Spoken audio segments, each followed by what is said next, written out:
Salut tout le monde! On est vendredi et pour le coup, je me suis dit, j'aimerais bien faire une petite vidéo philosophique et, et avoir votre avis, votre réflexion. Il y a Thibaut, c'est un sujet que j'ai en tête depuis, moi qui me tourne depuis des années, bien avant Trump et Elia. Il fait un post sur sa prédiction sur le fait qu'il n'y aura plus de fake news l'année prochaine.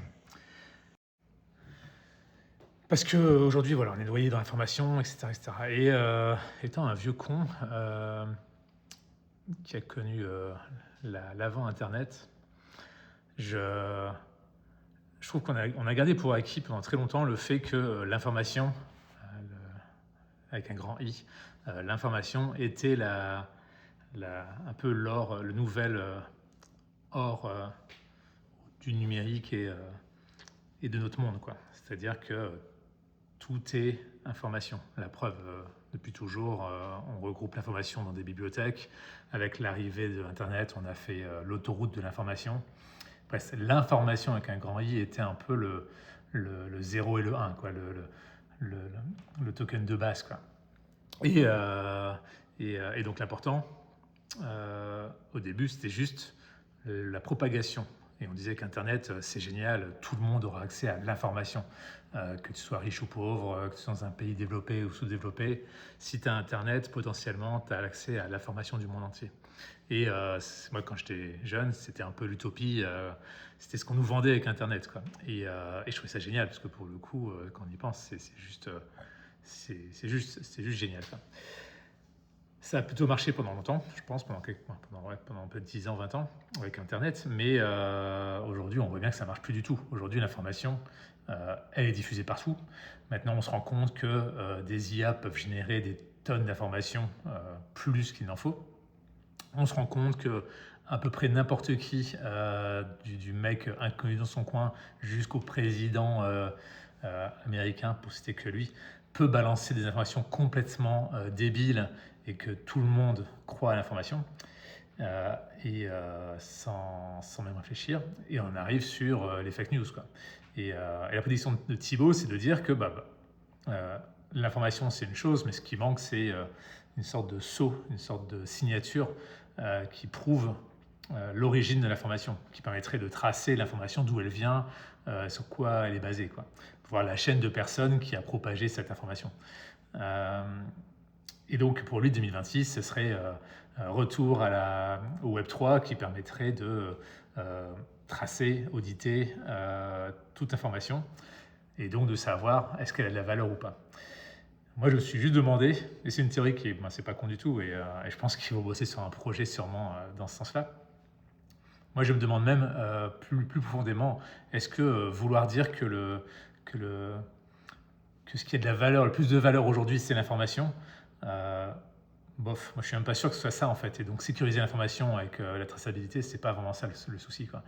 Et ma vision, je sais pas, à 50 ans, c'est qu'on va se rendre compte que ça marchera pas. C'est-à-dire que l'information, on va accepter le fait que l'information, ça n'a pas de valeur, c'est juste, c'est pas ce qui importe. Ce qui importe, c'est qui partage cette information-là. Et mon espoir et mon envie, c'est plutôt que de dire qu'une information dans l'absolu est vraiment importante. Ce qui est important, c'est la personne qui le dit. Et donc pour le coup, revenir aux sources, quoi. C'est-à-dire qui est de confiance et qui n'est pas de confiance. Et pour le coup, plutôt que de auditer ou tracer les informations, c'est plutôt auditer et tracer la source d'information, qui a lancé cette information-là, quoi. Et avec, par exemple, si c'est Trump qui le sort, on sait qu'il a une note un score débile, donc en fait, on sait qu'on ne peut pas truster quoi que ce soit. Ou en tout cas, pas globalement, quoi. Peut-être qu'après, tu aurais du trust par domaine, tu vois, en disant, ok, lui, il est super, les informations qui concernent un domaine, genre, je sais pas, un scientifique peut être super balèze. Par contre, un scientifique qui parle d'économie, peut-être qu'il ne faut pas tout l'écouter, tu vois. Mais et ce que j'imagine, si on ressent sur l'humain, ce que j'imagine, c'est un peu pas la mort d'Internet, mais un renouveau d'Internet où on arrête la centralisation. Et je vois bien un truc où finalement, comme on est limité en nombre de personnes qu'on peut connaître et faire confiance, on retrouverait un peu une sorte de milliards de petites communautés qui aurait ses convictions un peu partagées et qui se fait confiance. Et on revivrait un peu, ça casserait un peu la centralisation qu'on a fait depuis que les gens se mettent ensemble. Ça arrêterait un peu les mégalopoles, etc. Et on reviendrait sur des villages de gens qui se font confiance et dans lesquels on interagit avec. C'est-à-dire que finalement, le bruit venant de l'autre bout du monde ou de personnes qui sont extrêmement lointaines, en fait, n'existerait plus. C'est-à-dire que plutôt que voir tout le monde, on verrait que notre petit centre de données, nos petits centres de personnes qu'on connaît et qu'on trust. C'est un peu ce que font les réseaux sociaux quand tu fais des groupes de personnes avec Twitter, etc. Mais sauf que dedans, on te balance un peu tout et n'importe quoi. Alors, on va absolument éteindre ton réseau. Et donc mon histoire, c'est de dire, on va peut-être vivre dans un monde où beaucoup plus décentralisé, où les grandes villes vont arrêter d'attirer toute l'information. On peut travailler n'importe où maintenant pour beaucoup de métiers, refaire plein de villages physiques et potentiellement retruster les gens qui sont dans ton environnement, quoi. Physiquement. Peut-être virtuellement aussi, mais en tout cas surtout physiquement, quoi.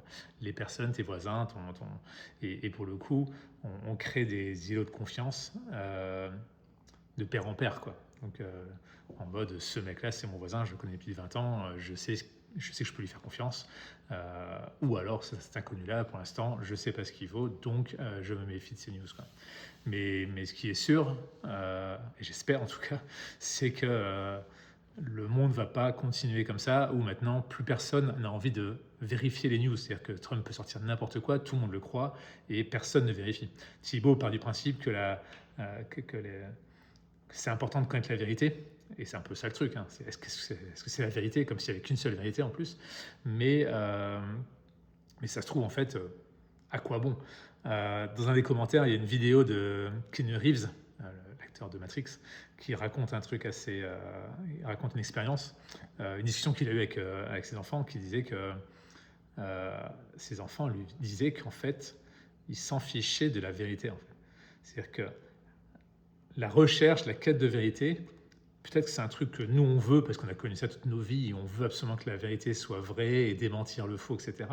Mais la question que ça posait derrière, et j'avoue que là j'ai pas la réponse, moi j'ai tendance à vouloir promouvoir la vérité et à me battre si c'est pas vrai, à prouver que c'est pas vrai.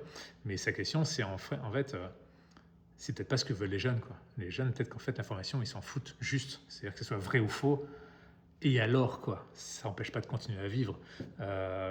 J'exagère, hein, parce que si je pousse un peu le truc, c'est de dire, ok, les gens croient que la Terre est plate, et alors, je veux dire, qu'est-ce qu'on sent? Les steaks, ça va pas empêcher le monde de tourner en rond. Ça va pas empêcher de continuer à faire ce qu'on fait. Ce qui est important, c'est que les physiciens qui envoient des fusées savent que la Terre est ronde, parce que bon, techniquement, s'ils veulent y arriver, il faut qu'ils prennent les bonnes équations.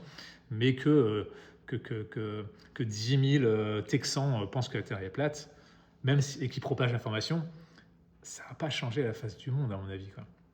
Et donc peut-être qu'en fait, il faudrait juste accepter que des gens pensent ce qu'ils veulent. Si tu as envie de croire que le ciel est rouge, et vas-y, crois que le ciel est rouge, et fais-toi un petit groupe avec des gens qui croient que la Terre est rouge, et puis que le ciel est rouge, et puis c'est tout, quoi. Est-ce que c'est vraiment si important que ça dans ce cadre-là, la vérité? Je pense que la vérité est importante dans certains contextes, mais est-ce qu'il y a tant d'endroits que ça où c'est important? Et est-ce qu'on ne devrait pas juste laisser tomber, quoi? Juste dire, ok, on s'en fout, l'information, ça n'a pas de valeur. Que l'information soit vraie ou fausse, ça n'a pas de valeur non plus. Passons à autre chose, quoi. Recentrons-nous sur peut-être l'humain, justement, et la confiance entre les humains, peut-être. Je suis très curieux d'avoir votre avis. C'est un sujet très philosophique. Pour moi, ça tourne dans la tête depuis longtemps, mais je sais pas ce que vous en pensez. Si vous voulez en partager et en débattre, moi je suis chaud pour en discuter avec les conséquences et compagnie. En commentaire, allez-y. C'est la réflexion du week-end, donc amusez-vous bien, partagez des sources, des trucs, des vidéos si vous avez, ou n'importe quoi. Je suis curieux de pousser un peu le sujet. Et puis à lundi, bon week-end à tout le monde. Ciao ciao.